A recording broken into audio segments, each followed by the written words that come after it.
Hello दोस्तों, I am Manish Sinha and welcome in our YouTube channel CG competition. तो जैसे कि दोस्तों अभी तक हम लोग जो है अपने एग्रीकल्चर के बहुत सारे टॉपिक जो है कवर कर चुके थे। तो इसी क्रम में आज हम लोग जो है अपना नया टॉपिक लेके आए हैं, जिसमें हम लोग जो है प्रीवियस क्लास में देखे थे छत्तीसगढ़ की प्रमुख फसलें। इसी में आगे हम लोग जो है आज पढ़ना स्टार्ट करेंगे। तो आज का जो हमारा जो टॉपिक होने वाला है वह होने वाला है जो है तिलहनी फसलों पे। आज से हम लोग अपना स्टार्ट करेंगे तिलहनी फसलें। तो तिलहनी फसलों में सबसे पहले आज हम लोग देखेंगे मूंगफली के बारे में। इसके बाद फिर अगला जो क्लास होने वाला है हमारा तिलहनी फसलों पे ही, वह किस पे होने वाला है, वह जो है आपका सरसों के बारे में हम लोग जो है उसमें पढ़ने वाले हैं। तो चलिए दोस्तों, आज का जो लेक्चर है वह जो है आपके एग्जाम के पॉइंट ऑफ व्यू से बहुत ज्यादा इंपॉर्टेंट है। तो दोस्तों आप लोग जो है इस टॉपिक को अच्छे से समझना है तो हम लोग के साथ वीडियो के लास्ट तक बने रहिएगा।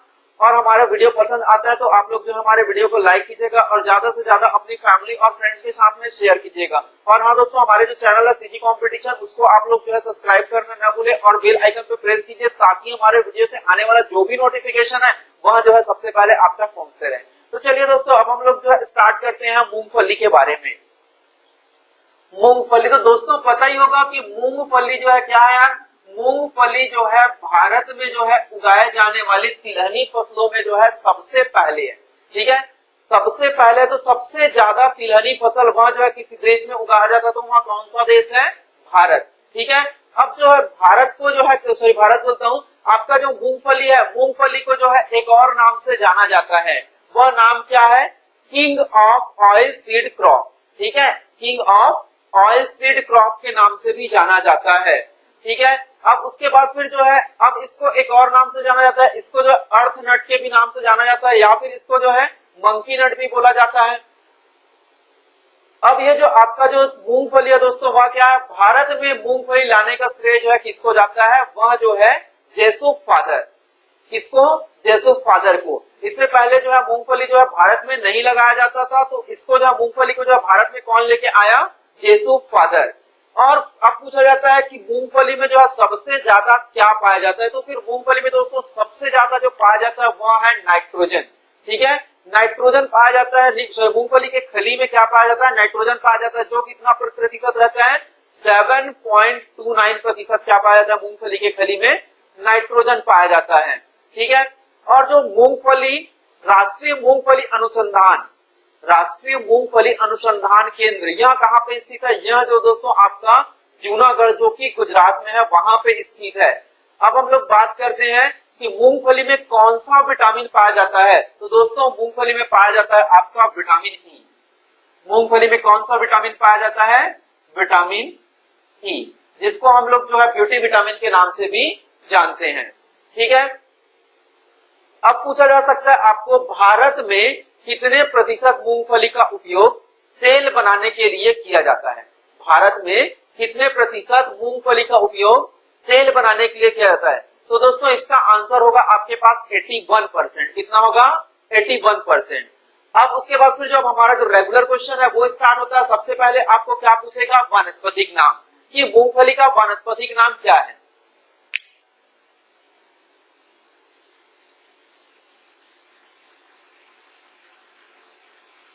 वानस्पतिक नाम। तो देखिए दोस्तों, मूंगफली का वानस्पतिक नाम क्या है? इसका नाम है आपका एराकिस हाइपोजिया। इसका वानस्पतिक नाम क्या है?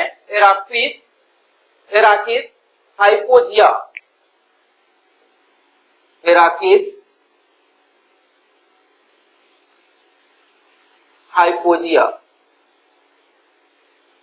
अब हम लोग बात करते हैं अब इसके बारे में कि ये जो एराकिस है दोस्तों, एराकिस जो है वह आपका क्या है? वह जो है आपका एक ग्रीक शब्द है।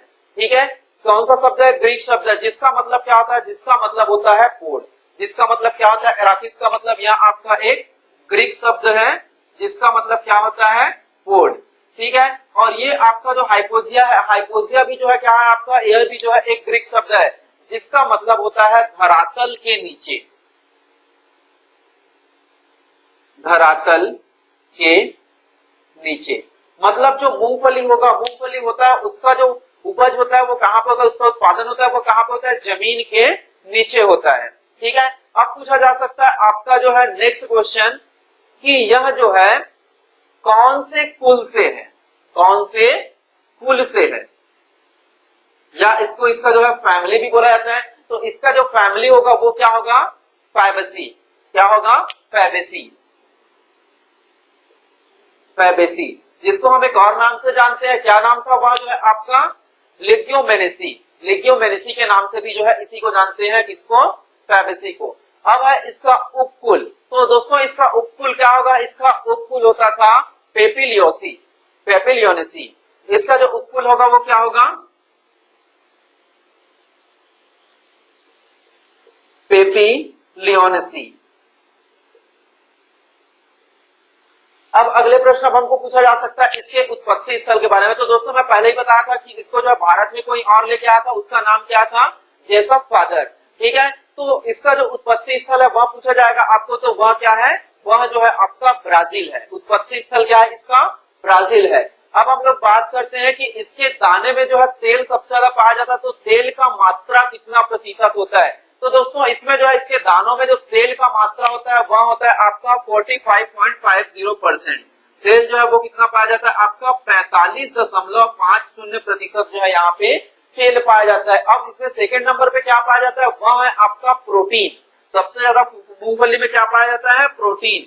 तो प्रोटीन जो है कितना प्रतिशत होता है, इसमें जो प्रोटीन होगा वह जो है आपका लगभग 26% होता है। कितना प्रतिशत पाया जाता है, 26%। ठीक है दोस्तों, अब मैं बात करता हूँ जब हम लोग इसको क्या करते हैं, जब हम लोग इसको जो है लगाते हैं स्टार्टिंग में, जब इसका हम लोग क्या करते हैं, इसका जो है हम लोग रोपण करते हैं। तो जब रोपण करते हैं तो उस समय जो इसकी पृथक्करण दूरी होगी, पृथक्करण दूरी वह कितना होता है, वह जो है लगभग 3 मीटर का होना चाहिए। कितने मीटर का, 3 मीटर का। और अब हम लोग बात करते हैं इसके परीक्षण भार की। परीक्षण भार, परीक्षण भार का उपयोग हम लोग किस लिए करते हैं, हम लोग जो है बीज की जो है उर्वरता मापने के लिए जो परीक्षण भार का उपयोग करते हैं। तो परीक्षण भार जो है हम लोग कितना करते हैं यार, 500 ग्राम पर 1000 बीज। ठीक है, क्या होना चाहिए, आपका जो 1000 बीज है, 1000 बीज है, उसका जो वजन है वो कितना होना चाहिए, 500 ग्राम होना चाहिए, तब वह जो है लगाने के लायक रहता है। अब हम लोग बात करते हैं मूंगफली की जो है जल मांग की, कि यह जो है कितना जल इसमें रिक्वायर्ड होता है। तो दोस्तों इसका जो जल लगता है, इसके लिए इसका जो जल मांग होगा वो कितना होगा, 500 से 700 mm। कितना होता है, 500 से 700 mm।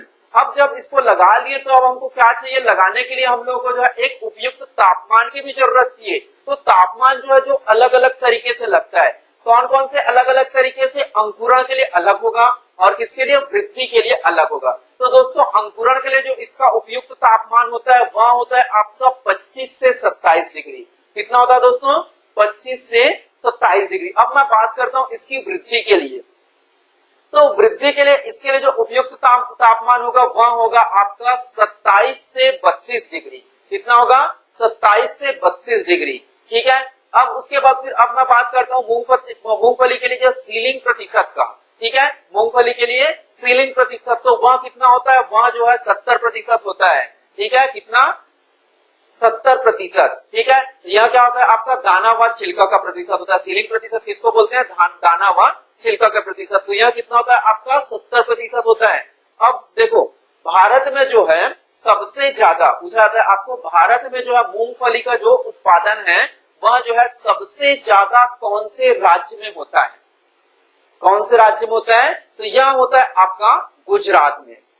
ठीक है, अब उसके बाद फिर अब हम लोग के पास जो अगला प्रश्न पूछा जा सकता है, जो हर प्रश्न हर टॉपिक में आपका कॉमन था, वह है आपका कि मूंगफली जो है वह कौन से प्रकार का पौधा है।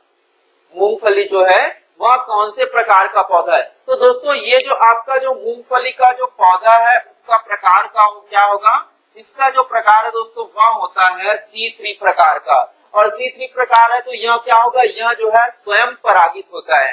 कैसे प्रकार का होता है, स्वयं परागित होता है। अब हम लोग बात करते हैं इसके जो है प्रकाश के बारे में, कि इसको जो है प्रकाश का इसको कितना रिक्वायरमेंट होता है। तो दोस्तों यह जो है आपका प्रकाश छेदी पौधा होता है। कौन सा पौधा होता है, प्रकाश छेदी पौधा होता है, प्रकाश छेदी पौधा होता है। अब चलते हैं अब आगे कि मूंगफली की सिंचाई के लिए जो है क्रांतिक अवस्था कब होती है, मतलब मूंगफली का ऐसे कौन सा स्टेज है, ऐसे कौन सा स्टेज है जहां पे इनको जो है पानी की जरूरत जो है हमेशा पड़ता है?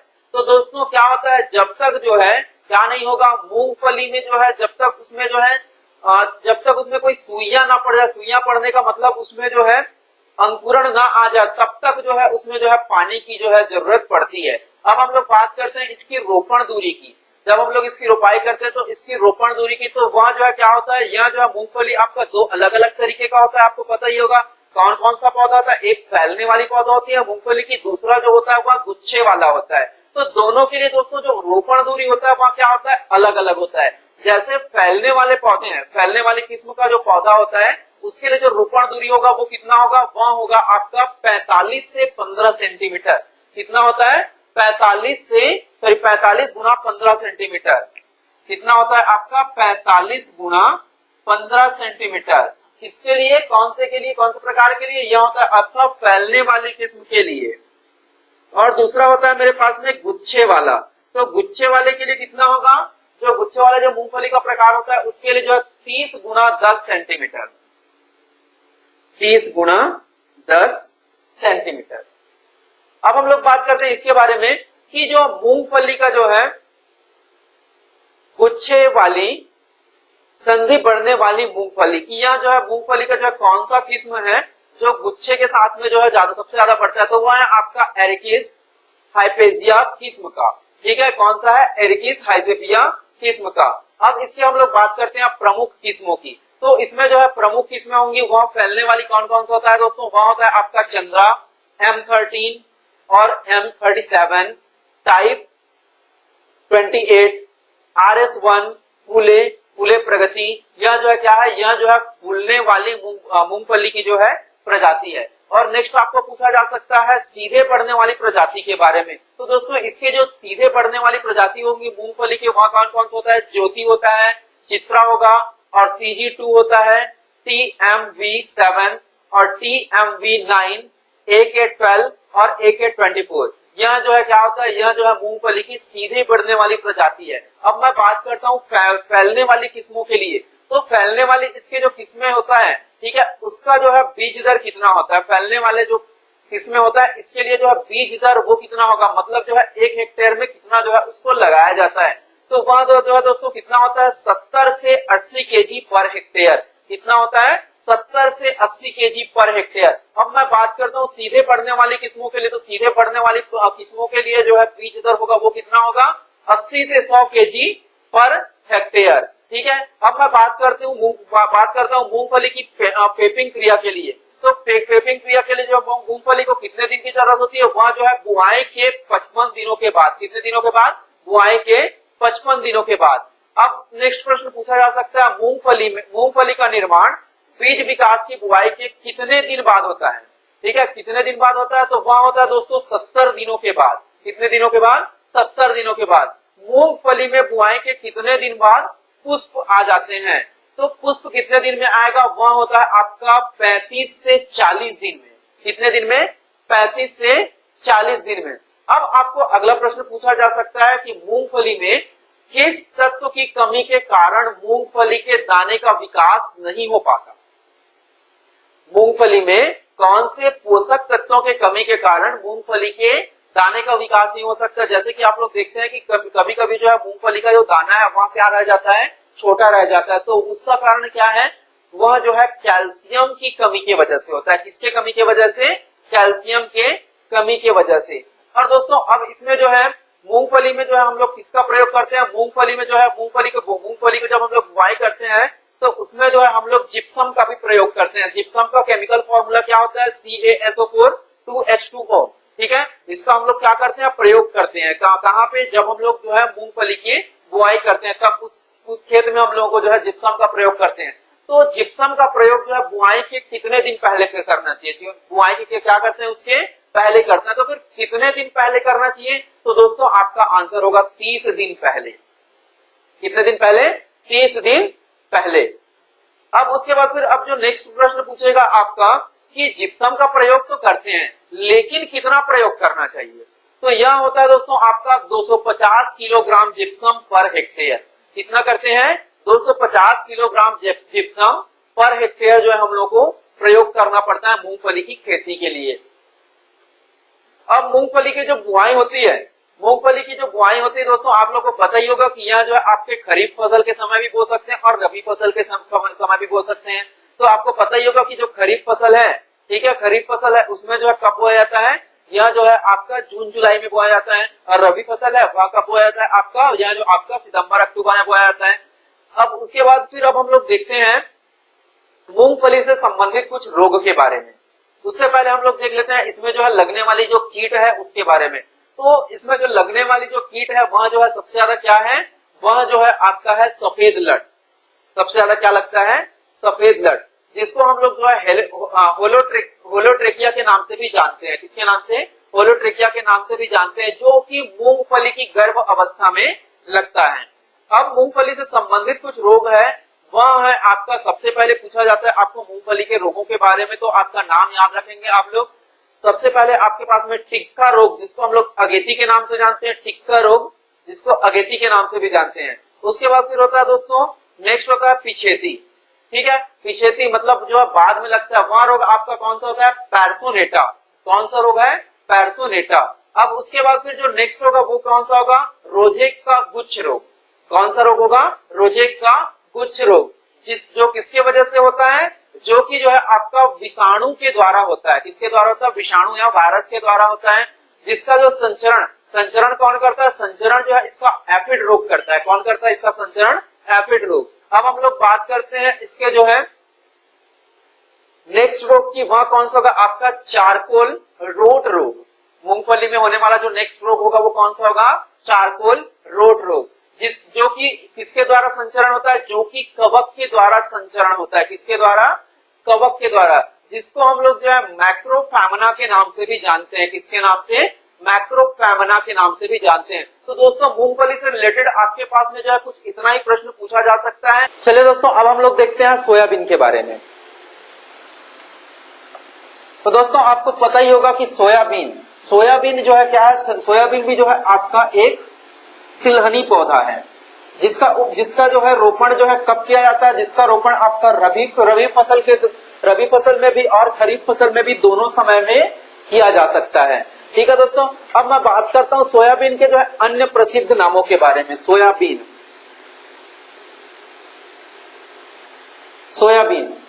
का जो अन्य प्रसिद्ध नाम है वो क्या है, वह है आपका वंडर क्रॉप। इसको हम लोग जो है वंडर क्रॉप्स के नाम से भी जानते हैं। साथ ही साथ इसको जो है और एक नाम से जाना जाता है, वह है आपका yellow jewel of America. Yellow jewel of America, America के जो है सुनहरी ज्वेल्स के नाम से उसको जाना जाता है। अब उसके बाद फिर और इसको और नाम से जाना जाता है, यह है आपका gold crop of America. Gold crop of America. और इसका और नेक्स्ट नाम है वह है बोनलेस मीट। बोनलेस मीट, इस नाम से भी जो है इसको जाना जाता है। अब बात करते हैं, अब जो हमारा जो नॉर्मल जो क्वेश्चन पूछा जा सकता है सोयाबीन से, जो हर आपके टॉपिक में पूछा जाता था, वह है आपका सबसे पहले वानस्पतिक नाम। कि सोयाबीन का वानस्पतिक नाम होगा वो क्या होता है। तो दोस्तों इसका जो वानस्पतिक नाम होगा वह होता है आपका ग्लाइसिन मैक्स। वानस्पतिक नाम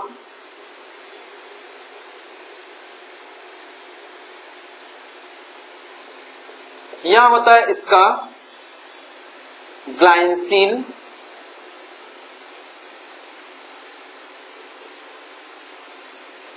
मैक्स। अब सोयाबीन से रिलेटेड अब आपको जो दूसरा प्रश्न पूछेगा वह क्या होगा, यह होगा आपका इसका कुल। इसका कुल क्या होता है। तो दोस्तों सोयाबीन का जो कुल होता है वह जो है आपका कौन से कुल से है, सोयाबीन में जो है आपका फैबेसी कुल से बिलोंग करता है। कौन से कुल से, फैबेसी, जिसको हम लोग जो है एक और नाम से जानते थे। क्या नाम था इसका, इसका नाम था ल्यूगोमेनेसी। ठीक है, फैबेसी या ल्यूगोमेनेसी आपका सेम है। इसी कुल से जो है आपका क्या बिलोंग करता है, सोयाबीन। अब इसका जो है और क्या पूछा जा सकता है, इसका जो है नेक्स्ट पूछा जा सकता है इसके उपकुल। उपकुल क्या होगा, यह होगा आपका पेपिलियोनेसी। उपकुल,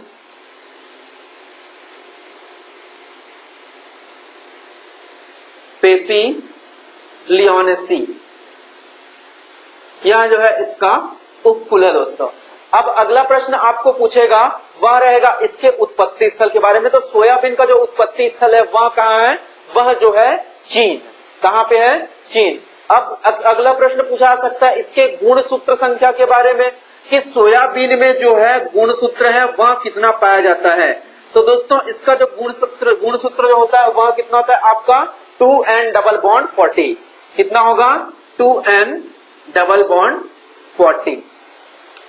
अब मैं बात करता हूं कि सोयाबीन का जो उत्पादन है वह जो है भारत में सबसे ज्यादा कौन से राज्य में होता है। तो दोस्तों सोयाबीन का जो उत्पादन है वह जो है सबसे ज्यादा भारत में मध्य प्रदेश राज्य में होता है। इसीलिए सोयाबीन अनुसंधान केंद्र जो है, सोयाबीन अनुसंधान केंद्र, राष्ट्रीय सोयाबीन अनुसंधान केंद्र, यह जो है आपका मध्य प्रदेश में ही इंदौर में स्थित है। कहाँ पे स्थित है, मध्य प्रदेश में इंदौर में ही स्थित है। ठीक है। अब उसके बाद फिर नेक्स्ट आपका एक और जो है संस्थान जो है आपका इंदौर में स्थित है, जिसको हम लोग जो है सोपा के नाम से भी जानते हैं, SOPA, जिसका फुल फॉर्म क्या होगा आपका, soybean processors association of India, soybean processors association of India.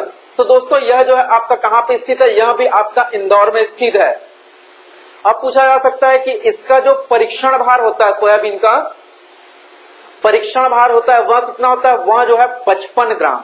कितना होता है इसका जो परीक्षण भार होगा, वह जो है इसका परीक्षण भार, सॉरी 55 ग्राम। अब मैं बात करता हूं इसके पृथक्करण दूरी की।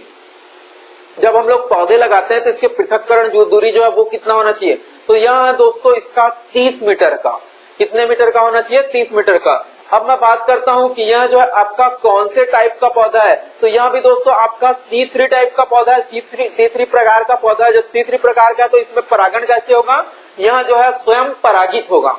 कैसे पौधा होगा, स्वयं परागित पौधा होगा। अब मैं बात करता हूं कि कौन सी ट्रांसजेनिक फसल है, ट्रांसजेनिक फसल का क्षेत्रफल विश्व में सबसे ज्यादा है। ऐसी कौन से ट्रांसजेनिक फसल है जो क्षेत्रफल की दृष्टि से विश्व में सबसे ज्यादा है, तो वह दोस्तों आपका सोयाबीन। और यह जो है कितना प्रतिशत है, ग्रेटर देन 79 प्रतिशत, 79% से ज्यादा है। अब उसके बाद फिर आपको जो है पूछा जा सकता है कि आपको पता ही होगा कि सोयाबीन जो है क्या करता है, सोयाबीन जो है नाइट्रोजन का स्थिरीकरण करता है, नाइट्रोजन का स्थिरीकरण करता है। तो सोयाबीन जो है नाइट्रोजन का कितना स्थिरीकरण करता है, तो यह दोस्तों स्थिरीकरण करता है 58 kg पर हेक्टेयर। कितना नाइट्रोजन का स्थिरीकरण करता है, 58 kg पर हेक्टेयर। अब इसका जो है जब हम लोग बीज बोते हैं तो इसमें जो है अंकुरण होता है, तो अंकुरण का प्रतिशत कितना है, सोयाबीन का जब हम लोग बीज बोते हैं तो इसमें जो है सोयाबीन के बीज का अंकुरण प्रतिशत कितना है, तो यह होता है दोस्तों 70%, 70%। ठीक है। अब होता है कि इसमें जो है सिंचाई जो है कौन कौन से अवस्था में करना चाहिए, बोने के बाद सिंचाई तो करेंगे ही, तो इसमें जो है सिंचाई जो है सबसे ज्यादा कौन से समय में जरूरत होती है, तो जो कंपलसरी है वह है आपका पुष्पन के बाद, जब जो है उसमें पुष्प लगता है तो, और उसके बाद फिर जो है दूसरा कब होगा, जब उसमें जो है जब फलियां बनती है उस समय। अब मैं बात करता हूं कि जो है इसमें जो है रसायन पाया जाता है। आपको पता ही है कि सोयाबीन में रसायन पाया जाता है, तो फिर कौन सा रसायन पाया जाता है, तो दोस्तों इसमें पाया जाता है नाइट्रोजन। अब मैं बात करता हूं सोयाबीन की फसल के लिए कौन सा राइजोबियम प्रजाति काम में ली जाती है। ठीक है। तो फिर कौन सा राइजोबियम पाया था सोयाबीन में, आपका राइजोबियम जेपोकिनम। ठीक है, राइजोबियम जेपोकिनम। ठीक है, यह जो है किसमें पाया जाता है, यह जो है आपका सोयाबीन में पाया जाने वाला प्रमुख नाइट्रोजन। चलिए ठीक है दोस्तों, यह क्या करता है, यह जो है आपका राइजोबियम जेकेनिकम का क्या करता है, स्थिरीकरण करता है। ठीक है, तो यह जो है स्थिरीकरण कब करने लग जाता है, तो दोस्तों यह जो है अपने बुआई के 20 दिन के बाद में जो है नाइट्रोजन का स्थिरीकरण करना स्टार्ट कर देता है।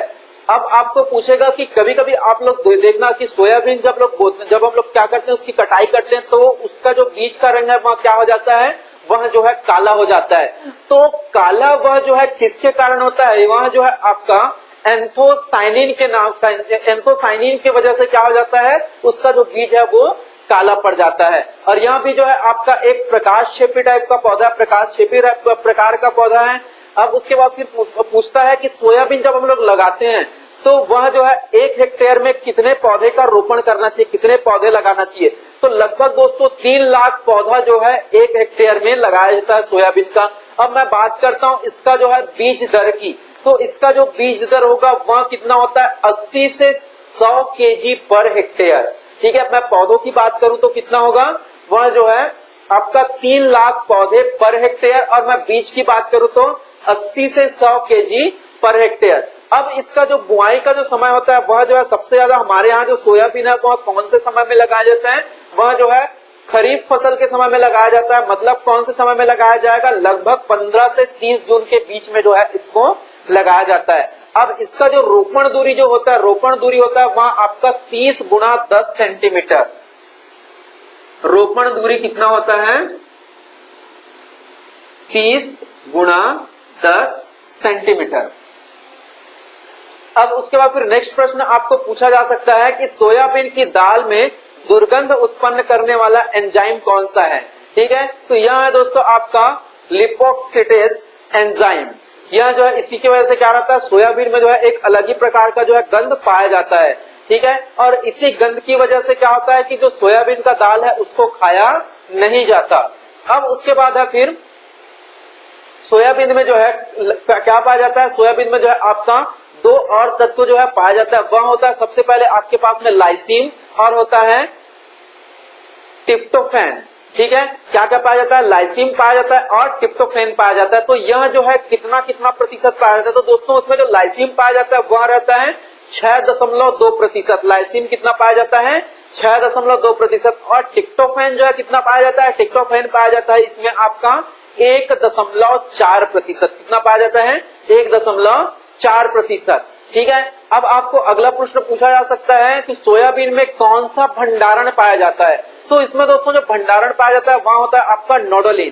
कौन सा भंडारण पाया जाता है, नोडोलिन। और प्रोटीन, प्रोटीन कौन सा प्रोटीन पाया जाता है, इसमें आपका ग्लाइसिन प्रोटीन पाया जाता है, जिसको हम लोग जो है ग्लोब्योलिन के नाम से भी जानते हैं। ग्लाइसिन या ग्लोब्योलिन प्रोटीन के नाम से जानते हैं। और इसका जो प्रमुख शाकनाशी है, ठीक है, प्रमुख शाकनाशी है वह क्या है आपका नाइट्रोफेन। नाइट्रोफेन जिसको हम लोग जो है टॉक E25 के नाम से भी जानते हैं। अब बात करते हैं हम लोग जो है इसके उत्पादन के लिए उपयुक्त तापमान की। तो सोयाबीन के जो उत्पादन है उसके तापमान के लिए, उसके उत्पादन के लिए दोस्तों हम लोग को जो अंकुरण के लिए और वृद्धि के लिए और पकने के लिए जो 3 अलग अलग प्रकार के जो है तापमान की आवश्यकता होती है। तो अंकुरण के समय लगभग होना चाहिए 30 डिग्री सेंटीग्रेड। और मैं बात करूं वृद्धि के लिए, तो फिर वृद्धि के लिए जो है होना चाहिए तापमान वह जो है 25 से 30 डिग्री सेंटीग्रेड। और जो है पकने के लिए, तो फिर पकने के लिए उसको जो है चाहिए लगभग 25 डिग्री सेंटीग्रेड का तापमान जो है चाहिए। अब मैं बात करता हूं सोयाबीन के जो है प्रमुख किस्मों की। पूछा जाता है आपके कि सोयाबीन के जो है प्रमुख किस्में कौन कौन से होते हैं। तो दोस्तों सोयाबीन के प्रमुख किस्में कौन कौन से होंगे, ब्रैग, क्लार्क 63, शिलाजीत, गौरव, मोनेटा, प्रताप, सोया1, ली, T33, NRC 73 जिसको हम लोग जो है अहिल्या के नाम से भी जानते हैं। उसके बाद फिर होगा अगला आपके पास में अलंकार, फिर होगा आपके पास में ब्लैक हार्ट, साथ ही साथ केट अंकुर। यह जो है भारत में बोए जाने वाले सोयाबीन के प्रमुख किस्में हैं। अब अगला प्रश्न आपको पूछा जा सकता है कि सोयाबीन को जब हम लोग बोते हैं तो बोने के लिए उसका जो है उचित गहराई, सोयाबीन को बोने के लिए उचित गहराई वह जो है कितना होना चाहिए। तो दोस्तों उचित जो गहराई है सोयाबीन बोने के लिए वह है आपका 3 से 5 सेंटीमीटर। कितना, 3 से 5 सेंटीमीटर की गहराई में जो है सोयाबीन को बोया जाता है। अब उसका जो है बात करते हैं अब हम लोग जो है कि सोयाबीन को जो है नुकसान पहुंचाने वाले कीट कौन सा है। तो दोस्तों सोयाबीन को जो है नुकसान पहुंचाने वाला जो कीट है वह है आपका तंबाकू का कैंटरपिलर। ठीक है, तंबाकू का कैंटरपिलर जो कि अभी हाल ही में जो है सोयाबीन को जो है बहुत ज्यादा नुकसान पहुंचाया था। तो फिर पूछा जाएगा आपको हाल ही के वर्षों में सोयाबीन को सर्वाधिक नुकसान पहुंचाने वाला कीट कौन सा है? तो यह है आपका तंबाकू का कैटरपिलर। और आपको अब अगला प्रश्न पूछेगा गर्डल बीटल, जिसको हम लोग जो है चक्रक भृंग के नाम से भी जानते हैं। गर्डल बीटल, यह जो है किसको हम लोग और किस नाम से जानते हैं? चक्रक भृंग के नाम से भी जानते हैं। यह जो है आपका कौन से रोग से संबंधित, कौन से फसल से संबंधित है? तो दोस्तों यह भी आपका सोयाबीन से संबंधित है, जो कि आपका जो है पिछले बार यह जो है प्रश्न आपका एग्जाम में पूछा गया था। अब उसके बाद है फिर अब अगला कि सोयाबीन, ठीक है, सोयाबीन में एक और रोग होता है, उसको हम लोग बोलते हैं मोजेक रोग, ठीक है। तो यह किसके द्वारा होता है? तो यह जो है होता है विषाणु के द्वारा होता है। और इसका रोगवाहक कौन होगा? इसका रोगवाहक होगा सफेद मक्खी। कौन होगा? सफेद मक्खी। अब इसका और जो नेक्स्ट रोग होगा वह होता है आपका स्पॉट रोग। स्पॉट रोग जिसका जो किसके वजह से होता है? जो कि आपका जीवाणु के वजह से होता है। और इसका जो है संवाहक कौन है या फिर इसके जो है जीवाणु कौन है? वह है आपका फेजियोलाइज जीवाणु के वजह से यह जो है होता है, ठीक है। और सोयाबीन के दोस्तों और जो है और अन्य नाम के बारे में मैं आप लोगों को बताया था, वह कौन कौन सा था? आपका गोल्डन क्रॉप भी बोलते हैं सोयाबीन को, क्या बोलते हैं? गोल्डन क्रॉप भी बोलते हैं, या इसको हम लोग जो है जादुई फसल के नाम से भी जानते हैं, ठीक है दोस्तों। तो सोयाबीन के बारे में इतना ही। अब हमारा जो आज का जो अगला टॉपिक है वह है सरसों। इसके बारे में भी जो है आपको पूछा जा सकता है, क्योंकि सरसों भी एक ऐसे फसल है जिसका उत्पादन जो है छत्तीसगढ़ में बहुत ज्यादा मात्रा में किया जाता है। तो चलिए दोस्तों अब हम लोग जो है सरसों से रिलेटेड जो है कुछ प्रश्न जो है देखते हैं। तो सबसे पहला प्रश्न जो कि आपका कॉमन है कि सरसों का जो वानस्पतिक नाम होगा वो क्या होगा? तो आपको पता ही होगा दोस्तों कि सरसों का जो वानस्पतिक नाम होता है वह क्या होता है? Brassica species. ब्रेसिका